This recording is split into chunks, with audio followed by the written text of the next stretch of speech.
Mr. Blair, you say you take responsibility and you apologise. Two quick questions. One is, you have said in the past you would do it again. Would you still stand by that? And secondly, would you reply now through the cameras to the families of the soldiers who died, who said the question they'd like to ask you is, look me in the eye and tell me you did not mislead the nation? I can look not just the families of this country, but the nation in the eye and say, I did not mislead this country. I made the decision in good faith on the information I had at the time. And I believe that it is better that we took that decision. I acknowledge all the problems that came with that decision. I acknowledge the mistakes and accept responsibility for them. What I cannot do and will not do is say I believe we took the wrong decision. I believe I made the right decision and that the world is better and safer as a result of it. Now, many people can disagree with it, that's their prerogative. But as this report makes clear, and it does, when you go through the report, there were no lies, there was no deceit, there was no deception, but there was a decision. And it was a controversial decision. A decision to remove Saddam and a decision to be with America. Now, many people would disagree with both of those decisions. Sir John Chilcot came quite close to it this morning. That's fine, but if you're going to do that, you have to say what the consequences of the opposite decision would have been. Because the point about being Prime Minister is you're the decision maker. You sit in the seat and take the decision. And your obligation to the country is to take it as you believe it to be. And all of this stuff about lies and deceit, it's all a way of getting us to obscure what is the essence of the question. At that time, in March 2003, was that the right decision? And now, as we look back on it, 13 years later, would it have been better if we'd taken the opposite decision? And what would have been the consequences of that opposite decision? If you can't answer that question, then you're a commentator and not a decision maker. So I had to take the decision. And sometimes when people talk about this and talk about me in this regard, as if I don't care about the loss of life or the grief and suffering of the families, not just the families of our armed forces, but the families of all those who have died in Iraq since 2003. But I had to decide, are more people going to suffer? Are more people going to die if we leave this brutal dictator in place who'd already killed so many people? So that's the decision, I'm afraid. Tony Blair, you wrote to George Bush in July 2002, 9 months before the war, I am with you, whatever. Now, that does sound, and it was read by the Americans, like a blank cheque for war. Well, first of all, it wasn't. Did you do enough to disabuse them of their reading of that as a blank cheque for war? First of all, by the way, as the correspondence, not least between Colin Powell and Jack Straw, makes clear, they didn't read it in that way. Neither could they have, because in July 2002, the whole purpose of my intervention with the President was to get him to go down the UN route. So after July 2002 comes November's UN resolution. Has Saddam complied with the UN resolution? That would have been the end of the matter. He didn't. But it was absolutely clear, and by the way, I think it's clear, I think even the words that continue after that statement in the memorandum, I think there is then a but, and I then explain all the difficulties and why this isn't like Kosovo and Afghanistan, why we have to proceed with enormous care. And the whole purpose of what I was doing was making it clear I was going to be with the Americans in dealing with this. That was absolutely clear. I said this in evidence to the inquiry, but we needed to go down the UN route. But the but was never, I will withdraw my support if you don't go along with these conditions. No, the but was, but we have to go down the UN route. So if we don't go down the UN route, I'm not in a position where I can support this. Can I talk about the binary decision you said that you had to make on the 18th of March 2003, bragging on ITV News? You took that decision, but the consequences of taking that decision were that if you had pulled back, the Americans would have gone through anyway.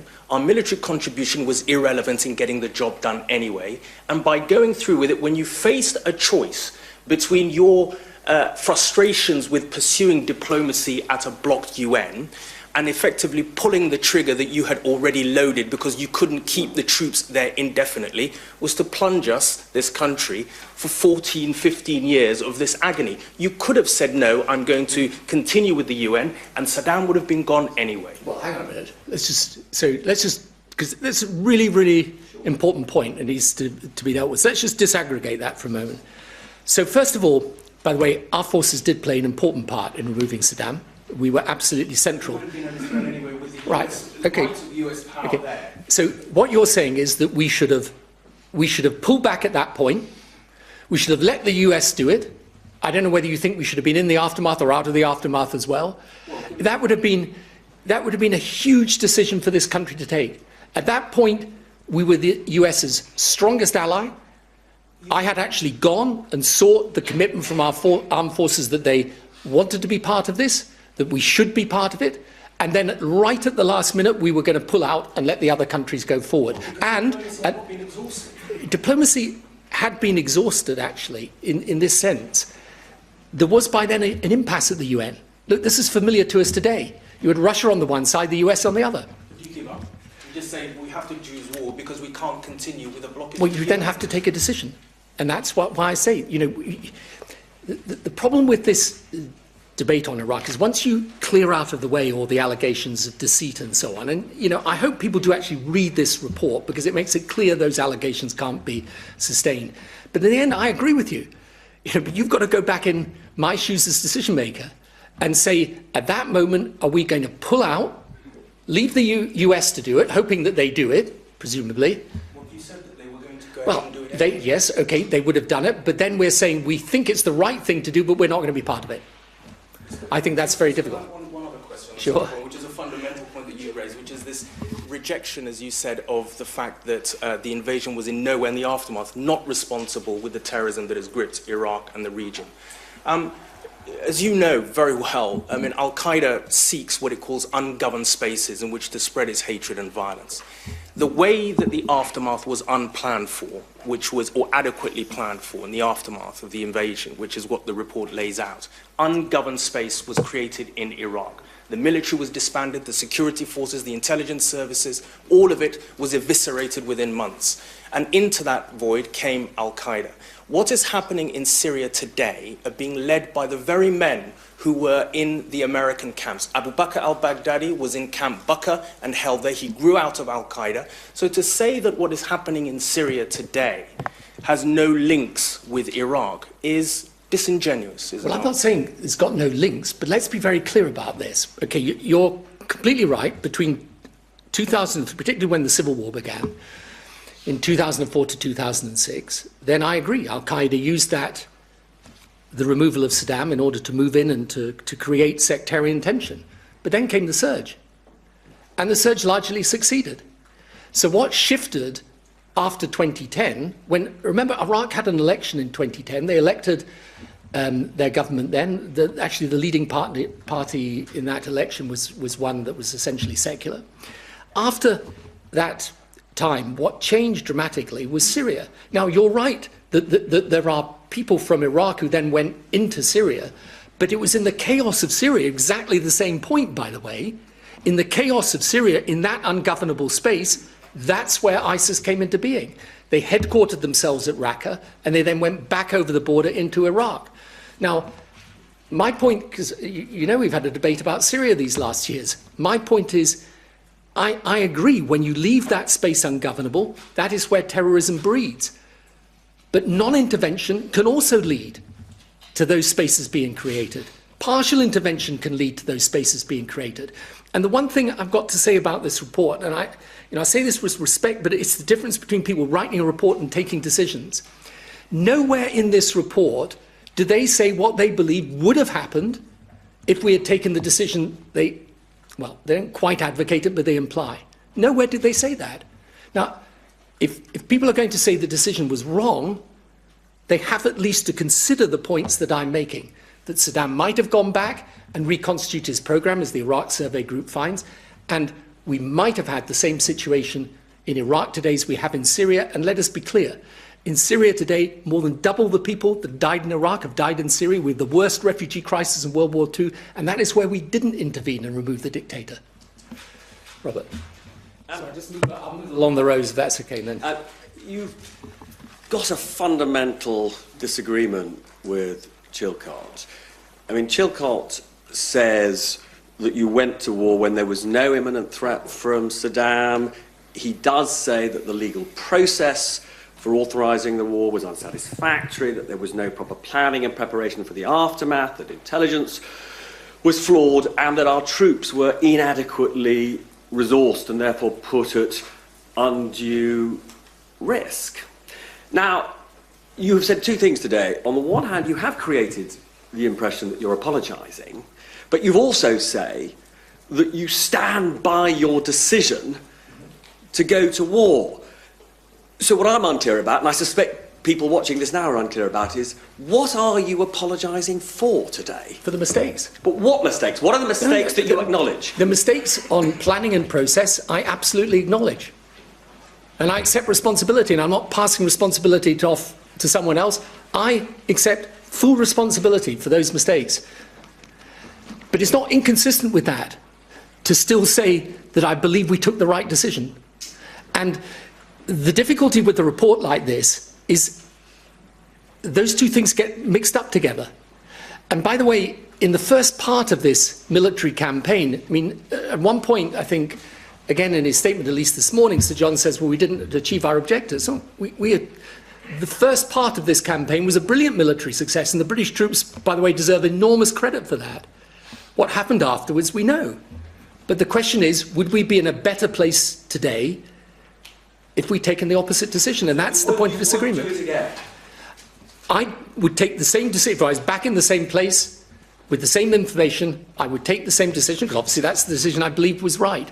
All I'm saying today, because obviously some of the intelligence has turned out to be wrong, the planning wasn't done properly, I have to accept those criticisms, I accept responsibility for them.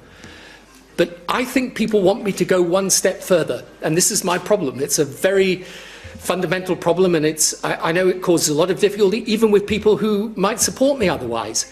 They say, no, we want you to apologise for the decision. I can't do that.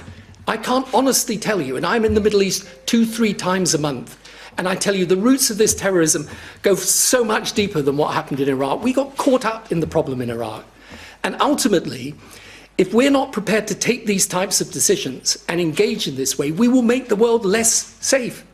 Which is why I believe in 2013, I think it was, when Parliament had to take the decision on Syria and chemical weapons, we made a fundamental mistake. I mean, I supported the Prime Minister at the time. And Libya shows you, and he very fairly today in his statement accepts how these things are difficult. But we're not going to be in a better position if Britain absents itself from these decisions and from its place in the world. But Mr. Blair, we shied away from intervening militarily in Syria because we did in Iraq. That's the point. Well, is it, or is it because we now know how difficult these interventions are? You see, the worry that I have from all of this is that the lessons we learn are lessons essentially of political safety and not political strategy. That ultimately, look, these decisions are difficult. I mean, I don't regret taking the decision, but there's no doubt about how difficult it's been, how controversial it's been, how much it's overshadowed. I mean, I'm of no significance in this at all, but it's obviously overshadows everything people think about me. Of course this is really difficult. If we had intervened in Syria, it would also have been really difficult, by the way. But in my view, it would have been better if we'd taken the action rather than not. So, look, this is where, you know, I understand all the criticisms that the report makes of the process. But I do think, and I tried to do this, you know, it's too long to go into all these things, but there are real lessons of political strategy and military strategy. I don't see where these are in this report. I don't see where it tells you what's the right capability today to try and defeat this terrorism. What sort of alliances should Britain be constructing in the world today? How does Britain make sure that it leverages its power in the most effective way to defeat this terrorism? Given that the countries who are affected by this terrorism are countries of every description, whether they're aggressive or benign, north or south, pro-Iraq, anti-Iraq. Where does this report tell us what we should do as decision makers? Yes. Tony Blair, it's very clear you stand by your decision. You have finally today apologised to the families who lost loved ones in the conflict. But this report is a devastating catalogue of the failures of your government and paints a very clear picture of a Prime Minister who was determined to act with the United States almost come what may. Do you understand the sentiments of some of the families who believe you ought not just to have said sorry a long time ago, but that now you should face some kind of punishment? By the way, it's completely incorrect that I've not said sorry before. I have always apologised for mistakes and in planning and in the intelligence, even though I'm not actually responsible for the intelligence. But, you see, I can't, it's true, I took the decision after 9/11 we should be America's closest ally. Again, you can disagree with that. I personally think when you're fighting this terrorism in the world today, it would be better if Britain today had a really strong, tight relationship with the United States. Now, I personally think when our Parliament decided not to back President Obama in Syria, we really dealt a blow to that. I'm sorry, but I do. So none of that diminishes the pain of those families or my sorrow for them and sorrow for what they've gone through and their suffering. But I can't... Says he was proud of that decision. I know, but I with greatest respect, think, well, there's a whole other debate. But the fact is, they called upon us as the UK to back them at that point, and we didn't, and I regret that, although, to be fair to the Prime Minister, he was advocating it. What do you say to people who are calling for there to be some kinds of consequences for you personally? That's up to them to call for what they want. But what I've tried to do today is explain why I acted as I did. And, you know, in the end, what more can I do than say to people, this is why I took the decision I did. And if you disagree with me, fine. But please stop saying I was lying or, you know, I had some sort of dishonest or underhand motive. I had the motives I explained. And the reason I can't depart from the decision is I look at what's happening in the world today, and I'm afraid, do not believe that we are safer today than we were back then. Bill Neely, NBC News. I just want to pick up on two things you haven't mentioned and also on Matt Fry's earlier point. The report says, basically, you undermined the Security Council before the war, and at the end of the war basically ended in humiliation for British forces in Basra. Do you accept those are damning judgments and have done lasting damage to Britain's reputation? And secondly, on Matt's point on the memo of the 28th of July when you wrote that you would be with President Bush, whatever. Whatever what, Mr. Blair? Whatever the intelligence, whatever the evidence, whatever the UN said, what? No. I was going to be with America in dealing with this, whatever the political difficulties, whatever problems there were going to be, I was going to put us alongside America in dealing with this. But it had to be done right, which is why the whole point of the 28th of July interaction was to persuade the Americans. Remember, there were members of the American administration completely opposed to doing this through the UN. The inquiry, I think, does actually say this. I persuaded President Bush to go down the UN route. That was the vital thing we were doing. Now, I wanted, first of all, by the way, I don't believe British troops were ever humiliated. I think British troops fought with enormous distinction in the south of Iraq. That word is directly used in the Yeah, report. well, I'm afraid I profoundly disagree that the British troops did anything other than a magnificent job in the south of Iraq. And if you go and talk... Making a deal with the very people who were firing on them No, in order to stop the war. That was the allegation. Again, I think that was done in 2008, but in any event, you know, those decisions are incredibly difficult. Most of the attacks actually in the south were attacks on British troops. That's why it was very different from what was happening in Baghdad. So anyway, there can be a debate about that, but I just want to place on record. I mean, when I was Prime Minister, all I can say is I found our armed forces absolutely magnificent. Every time they had to do something, they did it, and they did it in a brilliant way. And I won't accept any criticism of them, whatever. Now, on the UN Security Council, again, this is a really important point. Because we face exactly the same problem today. And I might say in parenthesis, you know, the UN Security Council, you can see in Syria how deadlocked it's been. And I don't notice President Putin going and seeking UN Security Council authority for the things that he has done. But when it's deadlocked like that, you can't say you're undermining its authority when we had gone back to the UN specifically to get a resolution that gave him one last chance to comply. The Americans wanted to do this military action, by the way, much earlier. The reason it was delayed was because we went through this UN process. So I understand, of course, it would have been better politically to have done it with a UN resolution. But by then you had a blockage. You had stalemate. Yeah. Tom? We're gonna literally go around. Is that all right if we just go around the... Tom Newton-Dunn from The Sun. Mr. Blair, you've talked entirely so far about the decisions before the war, almost nothing about the decisions in the aftermath and during the occupation period. Commanders on the ground, Chilcot says, urged you to reconsider the strategy. You yourself told George Bush in the letter in June 2003 that we are not geared up for this. It was quite clear at that stage something was going badly wrong on the ground. Why did you not therefore change that strategy, either pull the troops out or surge and reinforce them like the Americans did? Why did you just allow them to continue, which is what led to so many of their deaths? Well, first of all, I don't believe that did at all. I mean, if you'd withdrawn the troops, I think that would have been very difficult. There was no need to surge the British troops at that point. We, of course, did adjust the strategy enormously, and you rightly say we're in correspondence continually with the Americans. I was saying, particularly after my visit, I think in May or June in 2003 in Iraq, we had to shift strategy. We did. We then put a lot more emphasis on building the Iraqi security capability.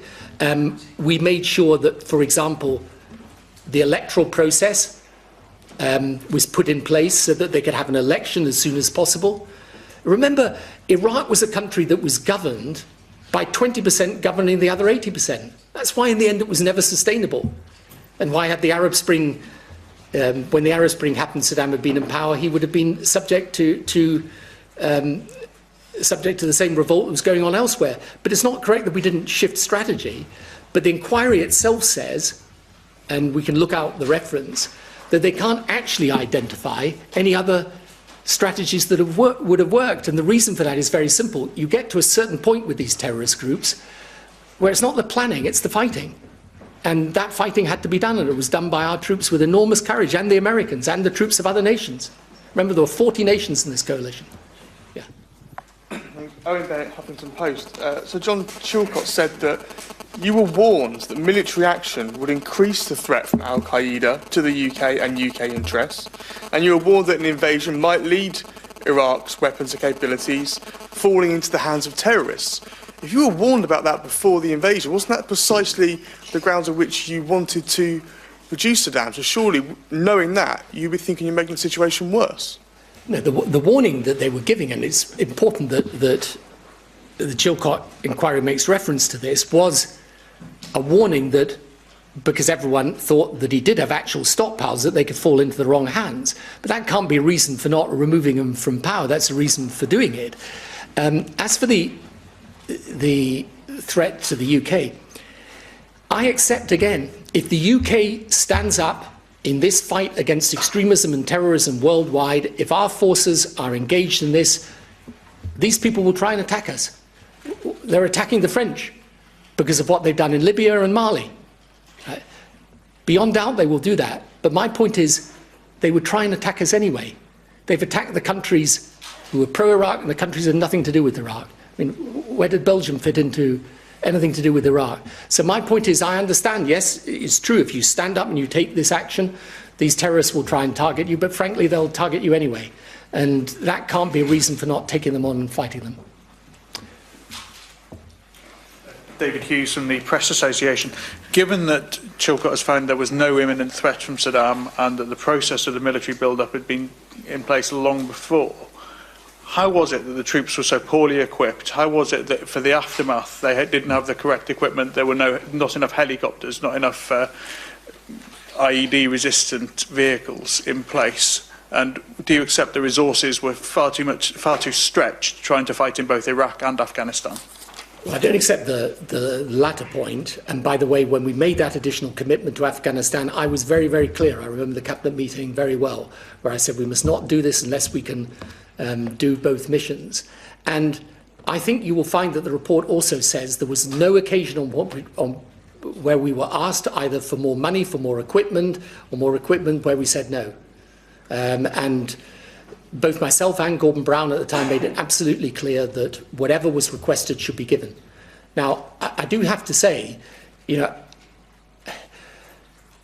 I think we were absolutely prepared for the campaign to remove Saddam because it was brilliantly successful, and we should never forget that. That was one. There were two strategic objectives, okay? One of which we succeeded, and one of which we have not. The one in which we succeeded was to remove Saddam and remove him as a threat. The other was to make Iraq free and secure. That's true. They've got elections today. They've got an elected government.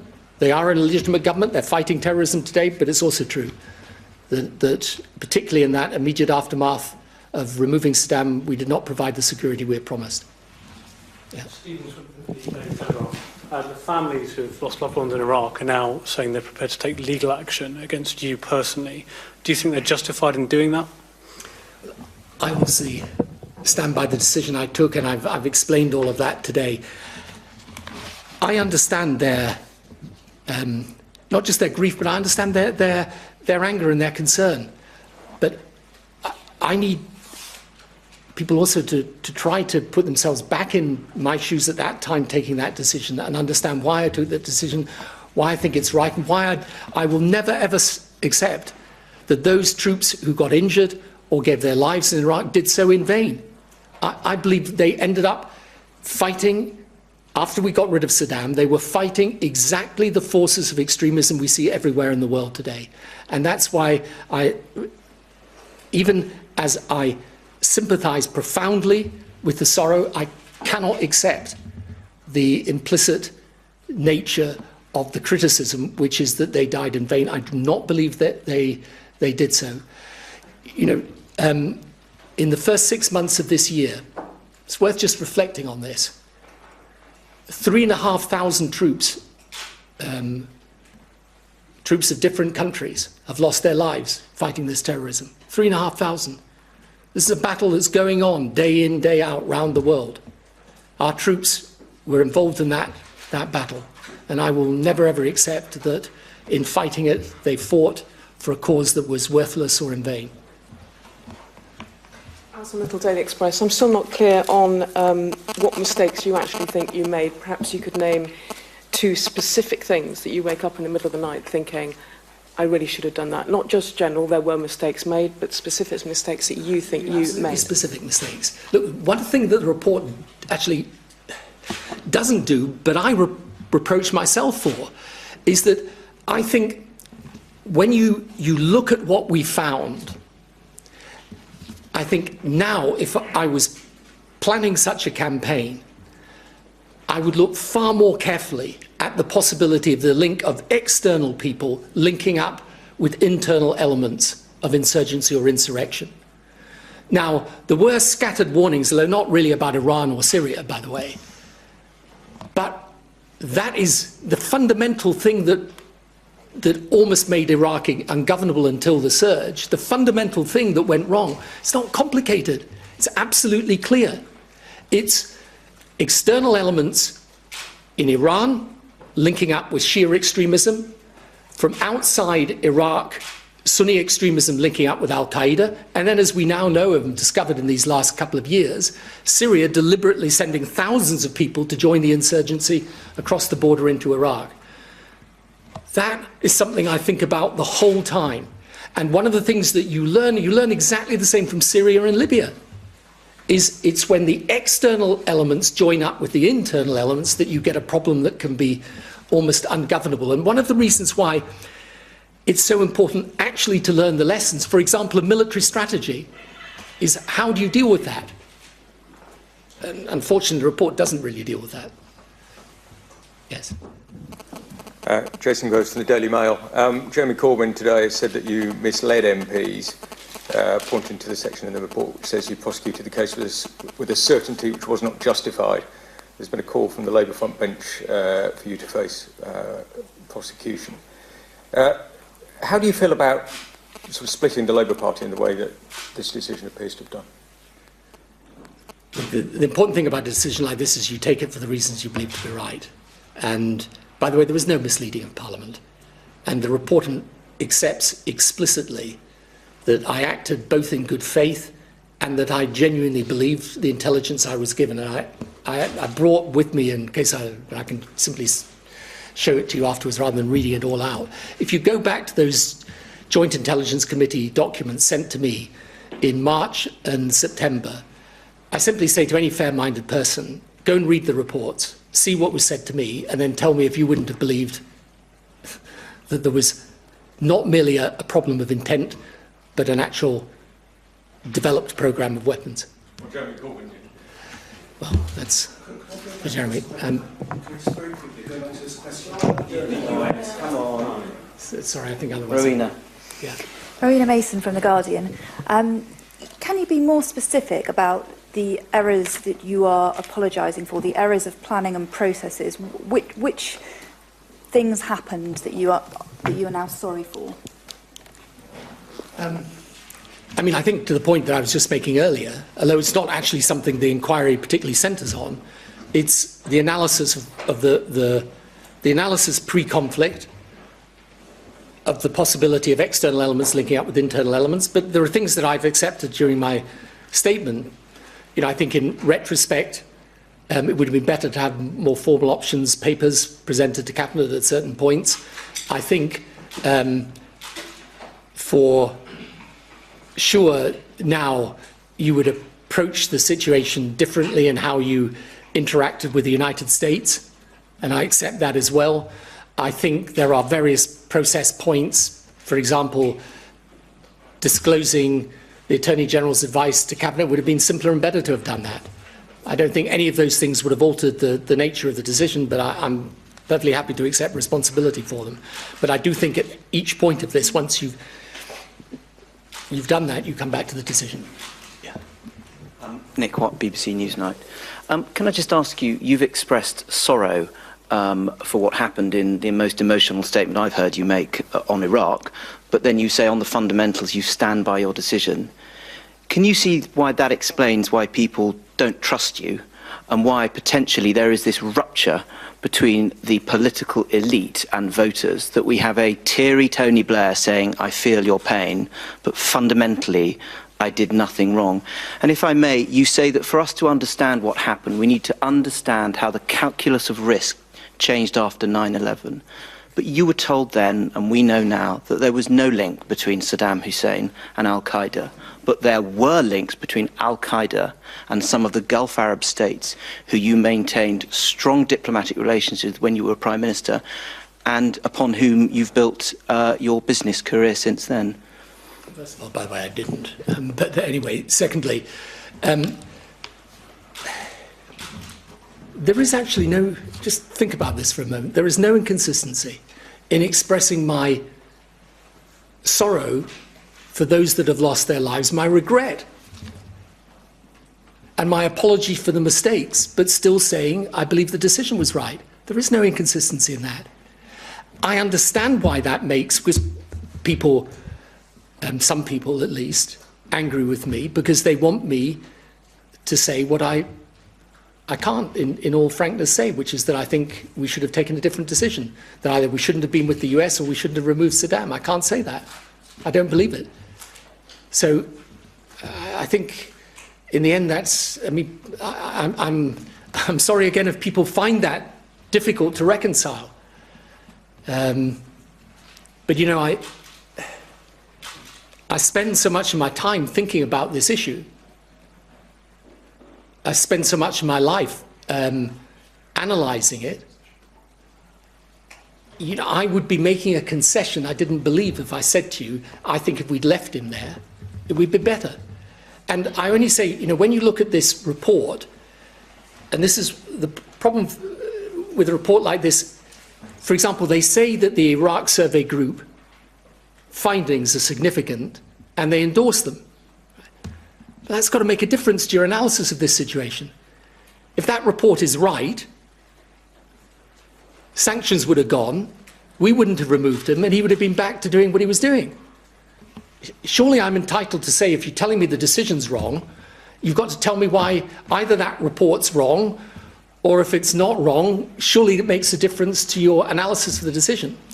So, look, I've said that already, but the other thing is on the links between AQ and Saddam.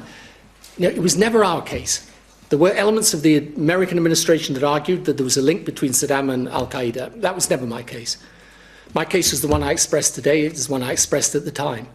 I think it is still one of the biggest risks we face, which is if you allow the proliferation of chemical or biological or nuclear weapons or its technology, then the risk is it falls into the hands of these terrorists at some point. That was our worry. And remember, I was taking this decision not 18 months after 9/11, when we'd seen the mass casualties, and when we realised if these people could kill more people, they would kill more people. Rob Hutton from Bloomberg. Can I just pick you up on something you said just then, that you would handle a relationship with America differently? I think one of the things a lot of people felt at the time and since was they looked at your incredibly close relationship with George W. Bush, and frankly a lot of people here looked at George W. Bush and said, this is not a man that we trust to make these types of decisions, and he seems incredibly gung-ho, and there's Tony Blair just off going along with him, and that seems in many ways to be borne out by the report today, that you didn't have the influence that you thought that you were having. What would you do differently? And just, are you still in contact with George W. Bush? Do you still speak? By the way, I'm in contact with all the former presidents I work with. But where I was talking about the relationship with the US, I mean very specifically on the planning for the aftermath.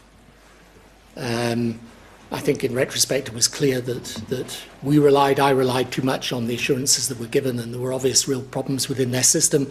Those problems have been well documented and well analysed. I just don't agree with people about the relationship with the US. You know, when I was Prime Minister and we had that very close relationship, and I had it with President Clinton and then with President Bush, it was important. If I hadn't had that closeness of relationship, I don't know that we could have done Kosovo in that way. That really depended to a large degree on my relationship with President Clinton. With President Bush, we made a huge difference. We got them to go down the UN route. So it's no great secret the Vice President and many parts of the administration did not want to do that. President Bush, I think in part of my prompting, was the first American president to commit to a Palestinian state, was the first to agree to publish the roadmap, despite the strong opposition of the then Israeli government. In 2005 at the G8, we got American commitments on Africa and indeed on climate change that would never have been secured without the closeness of that relationship. I mean, one of the things I believe about this country is that in today's world, it's got to exert maximum influence and power through its relationships. And I always said, and you can go back and you can read it, you've got America on the one side, Europe on the other, you keep both relations strong, and in doing that, you'll have a much better ability to influence the world in the way that you want, in the interest of your people, in the national interest. And, you know, that's when, and as I say, a majority of European nations were with us in that coalition, by the way. It wasn't just Japan and Australia and others. A majority of Europe came with us. So this relationship with America, you know, they say in their report, by the way, and I just wanted to pick this up because, I completely disagree with this. They say, well, France and Germany have got a strong relationship with America today despite their disagreement at the time. Yeah, their disagreement at the time was a real problem for their relationship. And subsequent leaders had to work very hard to create the relationship with America today. And I do believe that with this fight against terrorism, we're better to be strongly alongside the US. I think it's necessary for our own security. But, you know, other people can take a different view. Jason Beattie from the Daily Mail. Do you think, in retrospect, you were too trusting of the intelligence services and the information they provided to you? And do you think it was a dereliction not to have probed that information more closely and more rigorously? And secondly, can I come back to Nick's point? One of the findings of Sir John's report is he says that the way the case for war was presented has left his, quotes, a damaging legacy which has undermined trust in government. Do you think there are consequences of that and they've been seen more recently? Well, look, first of all, when the allegations first surfaced that we had falsified or improperly interfered with the intelligence, you might remember I agreed to hold the Hutton inquiry. I was putting the government and myself in a position no government or Prime Minister ever put themselves in before, in terms of going, giving evidence, being cross-examined. There have been 5 separate reports. The Butler inquiry, Foreign Affairs Committee, there's another report, and then this one. All of which find, and it's actually there in the report, that we do not improperly influence that intelligence. That wasn't my question. No, but your question was about trust, and look, let's be clear, the allegation of trust, when it comes to me, goes very quickly into the allegation you lied about the intelligence. That's what people say the whole time. Right? Now, actually, if people are being fair and read the report, that allegation should be put to rest because it's not true. And it never was true. And it was inquired into again and again and again. Of course, if people think the Prime Minister of the day has lied to them about intelligence, it's going to damage trust. But I didn't. Now, on the intelligence itself, look, one of the sensible, one of the areas of the report I do agree with are all the recommendations around intelligence. And there are people better qualified than me to explain why these recommendations are sensible. That is absolutely right, and we can learn the lessons from that. The only thing I say to you is I obviously relied on the information I was given, and I will never criticise our intelligence people because they do a fantastic job for this country. The damaging trust in government. I think I dealt with it, didn't I? I think so. Lucy Fisher from The Times. Jonathan Powell and David Manning urged you to remove the phrase, "I will be with you whatever," from the key memo to George W. Bush. Given that you had been warned that that phrase, that pledge, went too far, and the significance of it, isn't it disingenuous to claim that it wouldn't be viewed as and wasn't intended as a blank cheque to the US? Well, it's not. It's not a blank cheque and wasn't taken as that because, by the way, the Americans were absolutely clear what we were saying. And if you read the whole of the memo, it makes it absolutely clear that we were saying we had to go down the UN route, we had to build a broad coalition. That I couldn't be sure, I think I actually said at one point, I couldn't be sure of the support of Parliament or the Cabinet even. And they were more concerned about whether there were, I think there were earlier words that were used that were taken out. The fact is, yes, of course, everyone was concerned, but I was also concerned to make sure that at that crucial moment in time, when I was right on the cusp of this argument in the centre of the American administration, do you take the UN route or not? I needed to make sure they took the UN route, and they did. And by the way, the inquiry does note this, there was a conversation after that November resolution when it was made absolutely clear by myself to President Bush, and he accepted that if Saddam complies, there's no military conflict. So when people say, you know, the commitment was unqualified, it was absolutely qualified because we went to the UN. And if Saddam had complied, we wouldn't have been in conflict. But, you know, one of the things, again, I ask people to go back and look at, is it's absolutely clear he never had any intention, really, of complying.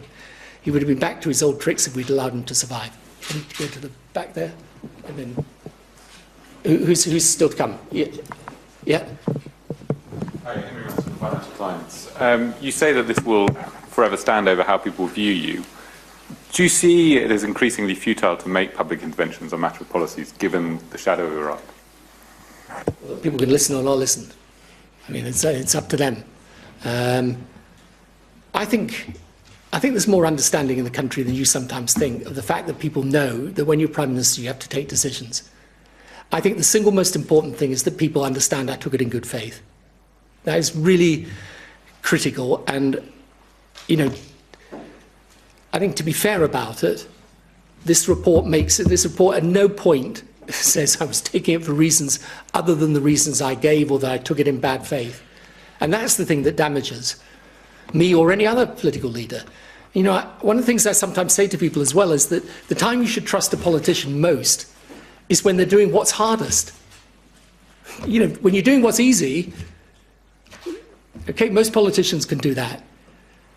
But I had to take a decision that was really hard. And, you know, despite what people may think, I thought about that decision really, really deeply then. And I go back over it all the time. All the time I relive it, every single day. There's not a single day that goes by that I don't think about it. But I always come back to the nature of it. Right to remove him or not, right to be with the US or not. There's no way, there's no third way in that.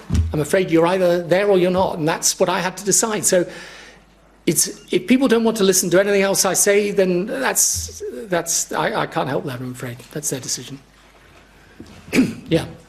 Mr. Blair, Jim Waterson from BuzzFeed News. Back in 2003, you said that history would be the judge of your decision to invade Iraq. And 13 years on, this is history's first proper judgment of the decision to invade Iraq. Why is it that you seem to be rejecting some of the key findings, and how do you think history will treat this decision? Well, if history is going to judge Iraq and removing Saddam in 2003, you know, let's be very clear about this decision. It cut with the grain of what's happening all over the Middle East.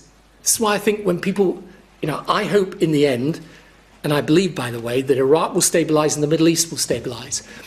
Because my analysis of what's going on in the Middle East is there's one big struggle to get rid of sectarian religious politics and replace it with pluralistic, tolerant, religiously tolerant politics. And it's about the desire for rule-based economies and not corrupt economies. Now, I think those are the two things that people are struggling for all over the Middle East. Iraq under Saddam had no chance. Iraq today has a chance. So what history ends up deciding about Iraq is going to depend a lot on what happens in the future. But I just ask people to think about this for a moment. All over the Middle East, these regimes have gone. Now, what you sometimes find in the West in the debate, and again, the report doesn't really deal with any of these things, is people say, you know, it would be better if you kept the dictators in power, because at least then you keep the situation stable. There's two things we should remember about that. One, there was no stability in Iraq if you were Kurdish or you're Shia. You were subject to brutal, brutal repression. And secondly, that stability is not going to hold. That's what the Arab Spring teaches you. And that's why, in a sense, what we did was move ahead of that. But and that's not the reason we did it, but that's why when history looks back on this, you know, yes, you can go to all the mistakes in foresight and planning and process and all the rest of it, but when you come back to the basic decision, I believe that history will take a different view. Tom Peck from The Independent. Today you stand by the decision to invade and you say that it was right to maintain the relationship with the US. Had you been dealing with a White House that was not committed to an invasion, would you have sought to persuade them that an invasion was the correct thing to do? Well, that is a very good question, actually. I mean, I think after 9/11, I was definitely in favour of dealing with the potential for chemical, biological or nuclear devices falling into terrorist hands. So I would have definitely been in favour of doing that. And I think any American president at the time would have been in favour of doing that, by the way. I can't say how the path of the negotiation would have been different. I still think, you know, remember the first military action I ever took was with President Clinton in Iraq.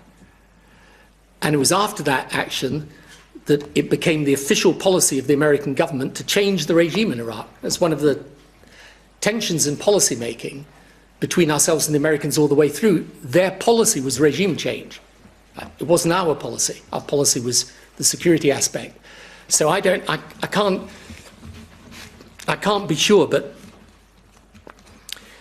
the one thing I know, and you know, there are a lot of criticisms of President Bush, obviously, but you know, the world is subject to this terrorism and violence, which is essentially what happened to us in Iraq, it happened to us in Afghanistan.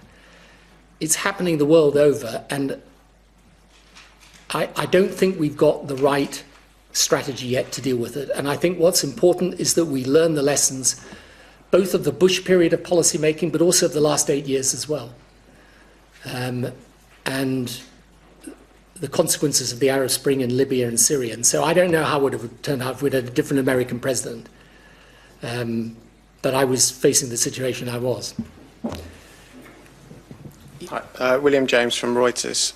You asked people today to put themselves in your shoes as Prime Minister. If I could just turn that on its head and ask you to put yourself in the shoes of an Iraqi citizen who's seen swathes of the country overtaken by Islamic State, 150,000 civilian deaths, regular bombings like the one that killed 250 people this week.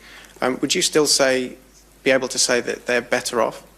Well, you should let the Iraqis speak for themselves in this. And I think what you'll find is that some will say no. But if you're a Kurd, if you're down in the south, I think you will find a different perspective. I think, one of the things that is strange about this situation is that there was a very strong statement put out by the aide to the president of Iraq today, saying why he thought Iraq was better off as a result of this. And I just make the point that look at Syria and look at Iraq. In Iraq, you've got a government that's fighting the terrorism, and they're doing so, okay, with whatever difficulty, but they are. And one of the reasons for these terrible attacks, like the one earlier in the week, is precisely because the Iraqi government, with American and other support, is gradually squeezing them back and out of Iraq. They've lost something like 50%, I think, of their territory in Iraq. So, that is, again, something that will develop over time, but it's important that if people say what Iraq is like, they put both sides of the situation today. And, I know from the many messages I receive from Iraq, and I keep in touch with people there, yes, there will be some people who will strongly disagree with what we've done, but there will be other people who say, no, despite all the difficulties, it was the right thing to do. We've got 3 more to go. I'll come back, Nick, in 1 second at the end. Thank you, Nick Robertson from CNN, and thank you for taking all these questions. The inquiry said you overestimated your ability to influence American decision-making. Yes, you were able to get them to move towards the UN Security Council in the first case. But when push came to shove and the second Security Council resolution loomed large, were you really able there to use your influence? Do you recognize what the inquiry says, that you did overestimate your ability to influence? And I just want to add a second question, if I may. We've heard you talk a lot about how you had to make the decision, I had to make the decision, I had to do this. The inquiry is implicit that there were times when you could have shared more information with your colleagues, broadened your decision-making. Do you recognize that about yourself? On the second point, yes, I think there are times when that would have been sensible, although this was the continual discussion with all my colleagues. But I agree that it might have been, in retrospect, better if we'd had a measure of formality in some of the papers presented and so on. I accept that. But it was impossible to be in the cabinet at the time, and we were discussing this literally, 26 times I think we discussed it in cabinet, and a lot of these were detailed discussions. I didn't overestimate my influence with the US, by the way. I was completely realistic. We were a junior partner. 95% of the assets in the Iraqi mission were American.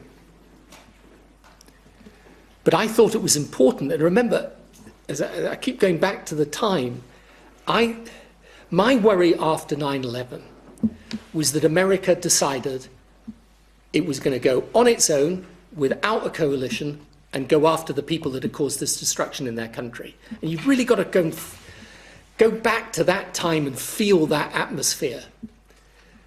And one of the reasons why I wanted America to recognize us as a strong, reliable ally, that's why I used words like, I'm going to be with you come what may, not unconditionally and unqualified. I couldn't do that. But I wanted them to know, you've got someone who's alongside you here, precisely because I wanted then to build a coalition. And that coalition actually held together well in Afghanistan. Now, when it came to Iraq, I pulled them into the UN process precisely to build the coalition. We could have built it then. When we came to the second resolution, I again persuaded President Bush didn't want to give any more time at that point. I actually constructed with the inspectors 6 tests that he had to comply with. And the Americans did not want that resolution.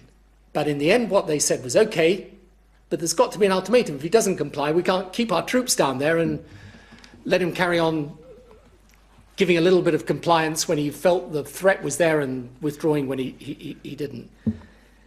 And in the end, we couldn't get agreement to that. But it's not that I didn't try. So I had real influence, but of course, they were always going to be the senior partner. And one of the difficult questions for Britain now is, given that you're going to be in these types of missions, I mean, what is the likelihood of British military participation in the world today? It's almost certainly, the Falklands is a totally exceptional set of circumstances. The likelihood is you're going to be facing not an attack on your own territory, but you're going to be working in coalition with others, probably under the leadership of the United States, in these countries where this Islamist terrorism exists. We've got to decide as a country, are we, because that means you're part of a coalition and you're a junior partner in that coalition. That is inevitable. They didn't say that you didn't try, but that you overestimated your ability. I had a very clear estimation of my own influence, and I used it insofar as I possibly could. But you have to understand, the American administration were absolutely clear what they wanted to. And so in the end, as I say, the decision is, were you with them or not? And I found it difficult to follow, particularly for what Sir John Chilcots said this morning, where I thought he struck a somewhat different tone than part of the report. I found it difficult whether he was actually saying, well, you just shouldn't have gone with America, or whether he was saying you shouldn't have gone then. But I didn't have the ability to delay at that point. I had to decide. I mean, I understand what he's saying, and I thought about that at the time too, but in the end, if someone's going to take, I do really feel this, and I think I've got the right to say this at least, that if someone's going to say the decision's wrong, they've got to spell out what they say would have happened if I'd taken the opposite decision. And what isn't fair is to say, well, I don't think you should have done that, but I don't take a view on what you should have done. I'm afraid that's not decision-making. Enrico Franceschini, La Repubblica, Italy. Mr. Blair, do you feel more anguished or relieved or perhaps worried by this report? Look, this is an issue which I think about all the time and people ask me about all the time. I don't suppose this report will bring this issue to an end, but it should, as I say, put to rest some of the allegations around good faith. And I think this is important. People can criticize me for the planning, and they can criticize the decision. But if people are being fair and they read this report, they should not, from now on, criticize good faith. But, we live in a political world. Okay, Nick, you get the last question here. Thank you. Nick Watt, BBC Newsnight. Thank you for being generous with your time and taking a second question. Can I just ask you on this question of trust? One of your big themes today is Britain needs to stand tall in the world's multilateral institutions, punching above its weight. But surely that vision is crumbling before your eyes after the vote in the referendum. And is there not a part of you that thinks that the reason for that vote is this disconnect between the political elite and voters? The voters don't trust the political elite. And do you not think that we can trace that back to the 18th of March 2003, when a British Prime Minister took this country to war on a prospectus which, diplomatically speaking, turned out to have a few question marks over it? And you may have acted in good faith, you may not have done that knowingly, you may not have lied, but nevertheless people saw their Prime Minister taking them to war on a prospectus that now has question marks on it, and they don't trust you, and they don't trust your successors. Well, I think it's a bit of a stretch to go for the European referendum back to this. I mean, you know, the question of trust in politics is a whole other issue. I think you're entitled to two things as a member of the public with your political leaders. I think you're entitled to them taking the decisions in good faith, but I also think you're entitled to have them take the decisions. And, you know, I said to you earlier, I think the time you should trust a politician most is when they're doing what's least popular. Because unless they're a fool, they're doing it because they believe in it. I think the disconnect between politicians and the public has got a lot of different aspects and dimensions to it. It's a topic for another day, but, you know, if you were concerned that your Prime Minister took this decision on the basis that they knew was false, or they took this decision for reasons that were nothing to do with the reasons they gave, then you would be entitled to mistrust them deeply. But this report makes it clear, whatever criticisms you make, or whether you agree or disagree with the decision, I did it for the reasons I said I did it. And I stand by it today for those reasons, again, today. And, you know, I understand why Sir John or his colleagues may take a different point of view. But I was the elected Prime Minister at the time. And I really do believe, ultimately, it's better that you have your Prime Ministers in a position where they take the decisions rather than duck them. Okay, I think that's enough. Thank you.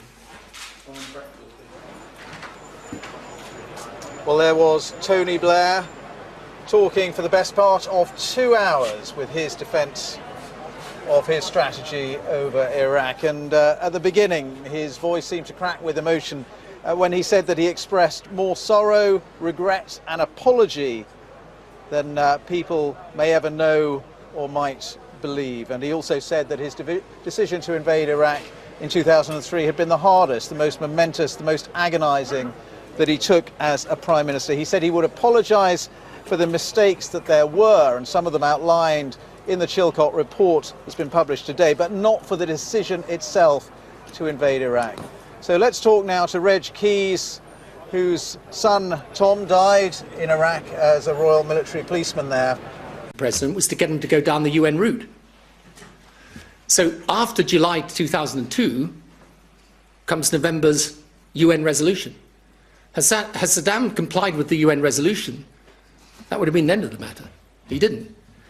But it was absolutely clear, and by the way, I think it's clear, I think even the words that continue after that statement in the memorandum, I think there is then a but, and I then explain all the difficulties and why this isn't like Kosovo and Afghanistan, why we have to proceed with enormous care. And the whole purpose of what I was doing was making it clear I was going to be with the Americans in dealing with this. That was absolutely clear. I said this in evidence to the inquiry, but we needed to go down the UN route. But the but was never, I will withdraw my support if you don't go along with these conditions. No, the but was, but we have to go down the UN route. So if we don't go down the UN route, I'm not in a position where I can support this. Can I talk about the binary decision you said that you had to make on the 18th of March 2003, Radio My TV News? You took that decision, but the consequences of taking that decision were that you're a commentator and not a decision maker. So I had to take the decision. And you know, sometimes when people talk about this and talk about me in this regard, as if I don't care about the loss of life or the grief and suffering of the families, not just the families of our armed forces, but the families of all those who have died in Iraq since 2003. But I had to decide, are more people going to suffer? Are more people going to die if we leave this brutal dictator in place who'd already killed so many people? So that's the decision, I'm afraid. Tony Blair, you said, you wrote to George Bush in July 2002, 9 months before the war, I am with you, whatever.